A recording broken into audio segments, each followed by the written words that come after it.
knew Ellen Page could be such a badass? Tell them to leave me the fuck alone, because next time, I'll kill everyone.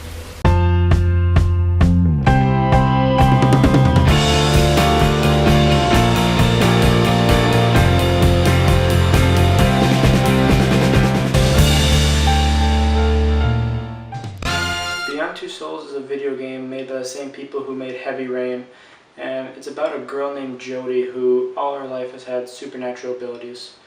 Well, actually no, she's linked with a ghost. Well, they actually refer to it as an entity, but it's a fucking ghost spirit who kills people for her. This game doesn't tell anything in chronological order. It jumps from her childhood to her adulthood to her teens. They do this because they want to show you all the crap that this girl goes through in her entire life, but they also don't want to bore you by staying on one thing too long, because sometimes if you're playing the game as an 8-year-old girl, it'll get boring after a while. So I'm guessing that's why they did the idea of kind of jumping from event to event. Jody is played brilliantly by Ellen Page, and one of the things that's awesome about this game is the graphics, especially the graphics of the people.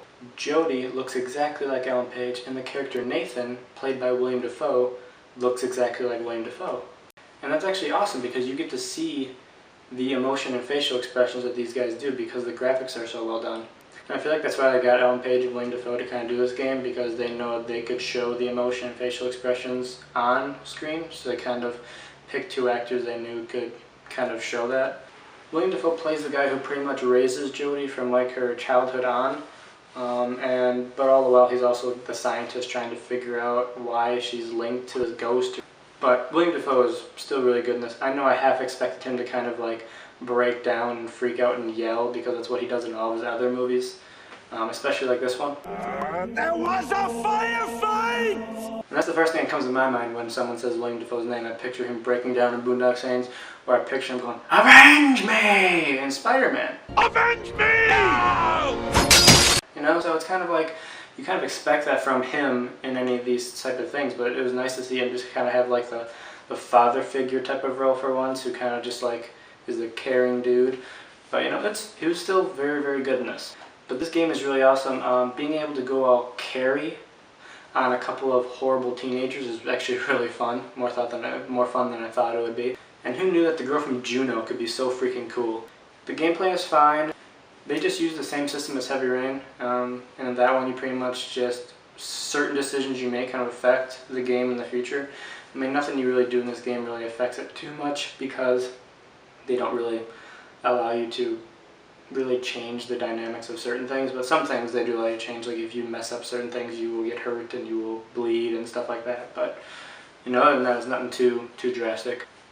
But the issue I have with this game is that at times it didn't know what kind of game it wanted to be. It kind of juggles many different genres.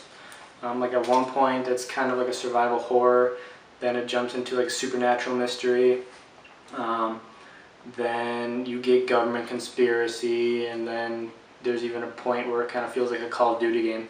I understand that the creators probably just wanted to please everyone, so they just threw in a bunch of random stuff to please everyone, but I don't know, it was just kind of unfocused at times to me, and I felt like if they would have focused more on kind of the dramatic stuff instead of just throwing that other stuff in there, at least some of it's fine, but having them all in there kind of didn't flow very well. If they had focused on certain aspects of it, it probably would have been even better. But overall, I'm going to give Beyond Two Souls a B. It's awesome, it's fun, the actors are fantastic, but it does juggle different genres at times, and that's probably what stopped this from being a truly amazing game for me.